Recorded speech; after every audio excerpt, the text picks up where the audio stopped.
My parents, especially my dad, really wanted me to go to college, but I didn't. I wanted to work. And I didn't feel like I was the kind of person that could learn what I wanted to do by being in a classroom. I think they knew that they couldn't really stop me. Hi, I'm Dakota Johnon, and this is the timeline of my career. Oh, baby, I missed you so much. Oh, my God. Sandra, you taking care of Marilyn for me?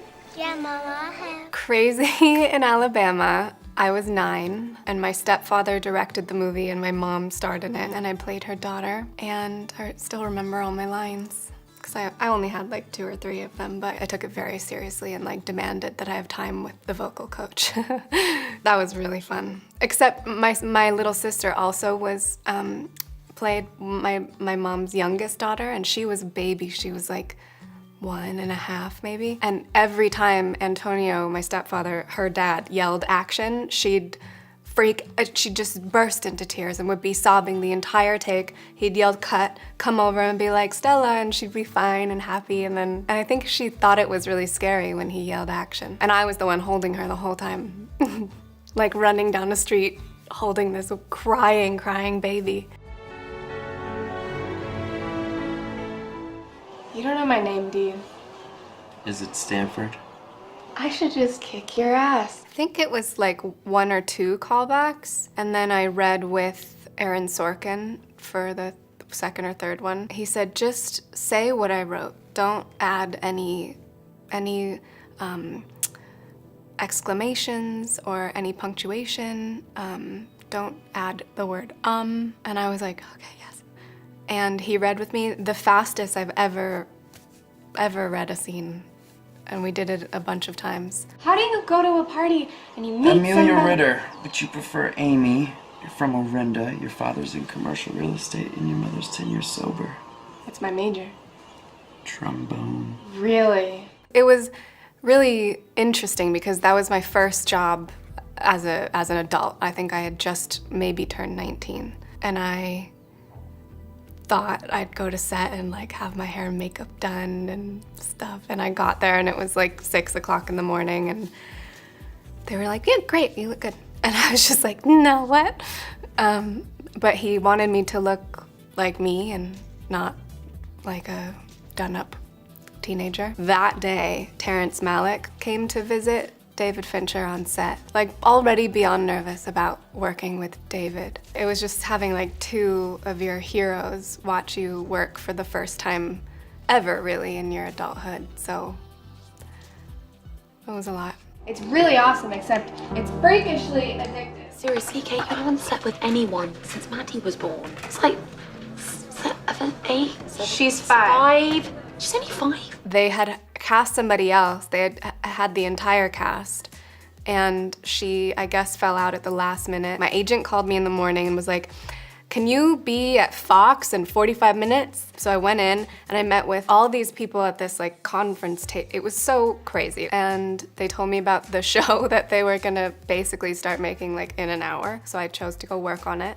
And I spent a few hours just like running lines like crazy. And then I went back and I got the part. We started pretty immediately, and I just had the best time. I was playing a young mom who had a baby as a teenager. So if you want to go and marry that boring, rich, semi-bald guy and spend the rest of your life not laughing, then fine, go ahead and do that. The person that I was like always true north was Dana Fox, because it was her show. She created it. It's about her brother and her, basically. I found it really fun to have different people's points of view, but I also felt like I always knew what needed to happen.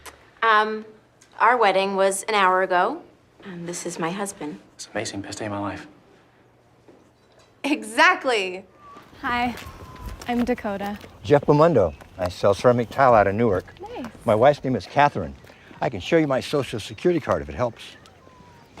I somehow got myself into being in the series finale of The Office because I was a fan of The Office, of course. I'm in it for like 3 minutes, and I spent 2 weeks on that set. I was there every day, all day. But I did meet Rainn Wilson, and now I always run into him on planes. I felt like I was crashing someone's birthday party when they actually really didn't mean to invite me. Like, they did it just to be like, yeah, sure, come, you know, and then I was stuck there. Earlier you said that there are some people who know you well. Why do I get the feeling that that is not true? When I heard that Sam Taylor Johnson was directing it, I emailed my manager at the time. I think I want to audition for that. I feel like it could be really cool. Later, when I got the job, he framed that, but the email's like full of typos, like I must have been driving. Working with Sam was really cool because her ideas are really fully realized. They're very organic to who she is and what she believes about love and the world, and she has great taste, and she's really kind and really loving, and I needed that so much. You know, I felt brave enough to do that role, but I really needed to feel safe. Oh my God.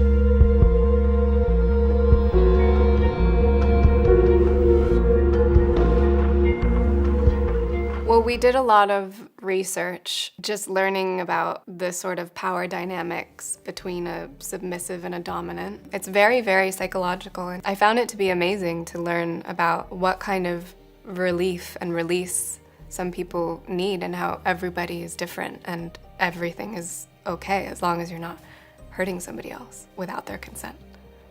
But it is complicated. It was a lot to try and like ground the character and this young girl inside of this massive idea. I really was looking to find the beauty in it and the heart and the humanity.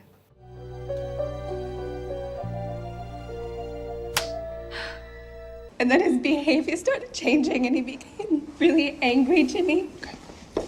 Like, really angry, and his body was all stiff, so I brought him here and they said that then the aspirin that I had been giving him just made him worse. Oh. Yeah, no. That's what they said. That's what they said, that I made him worse. I knew Johnny Depp from my childhood. He was friends with my dad and Hunter Thompson.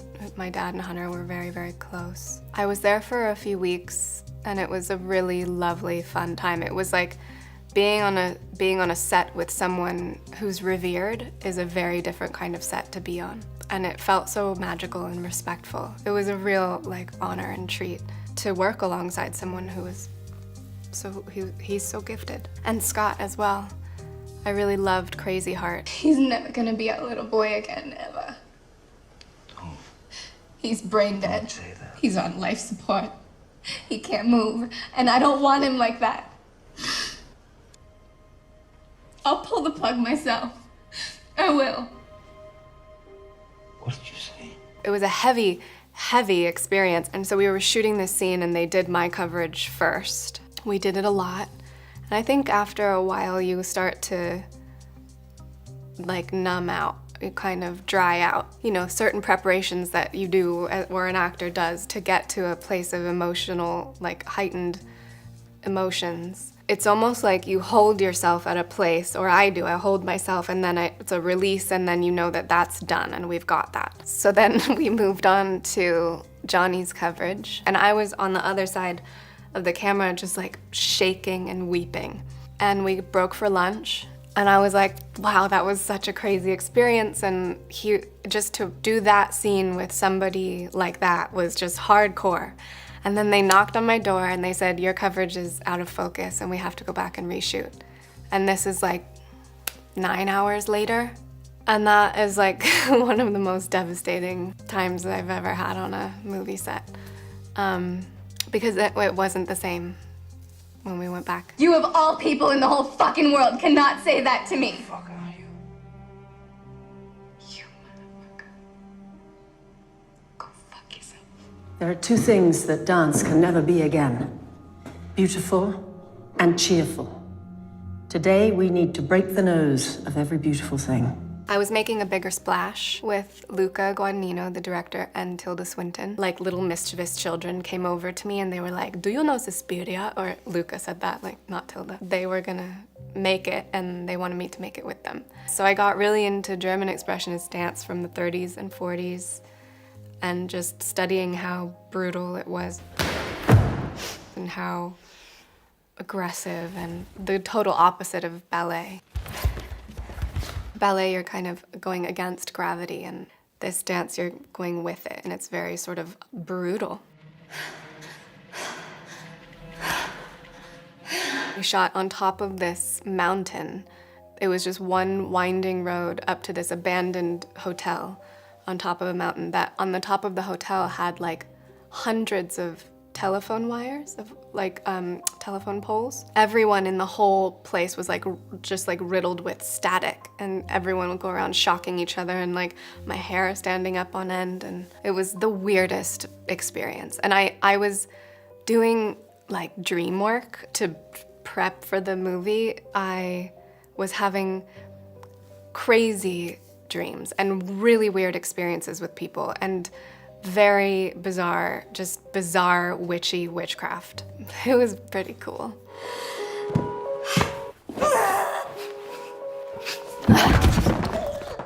Don't be afraid to give yourself to somebody, Dane.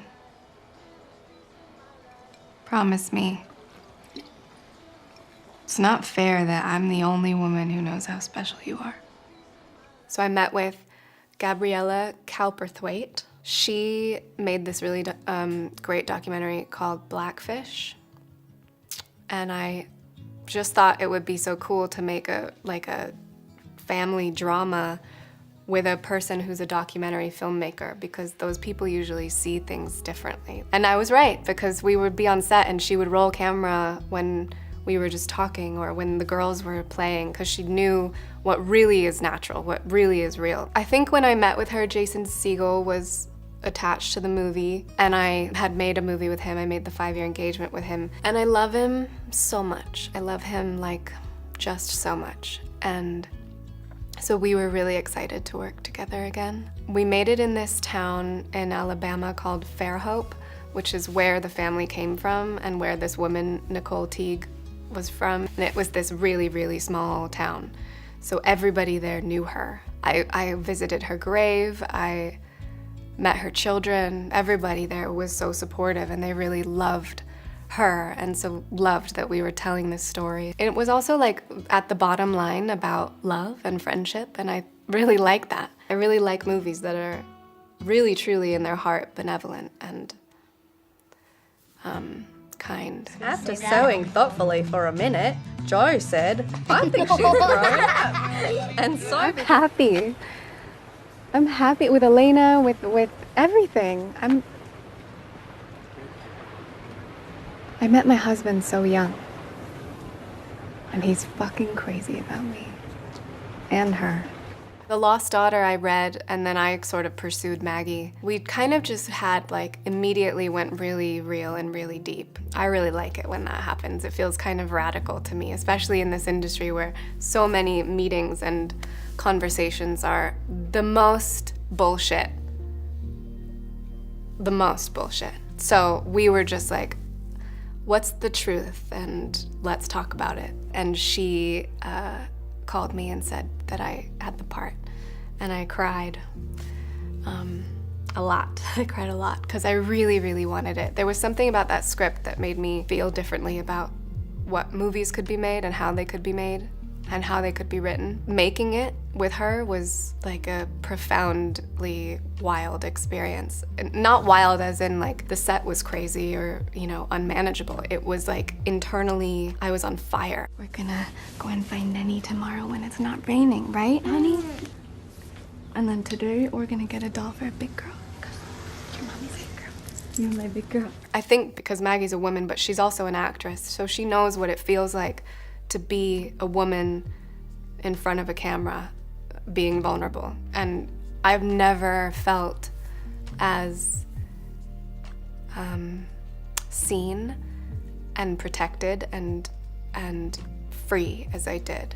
She sort of created a space for all of us to do very extreme things and would lead us to the ends of every possible direction. Felt like I'd been trying not to explode, and then I exploded.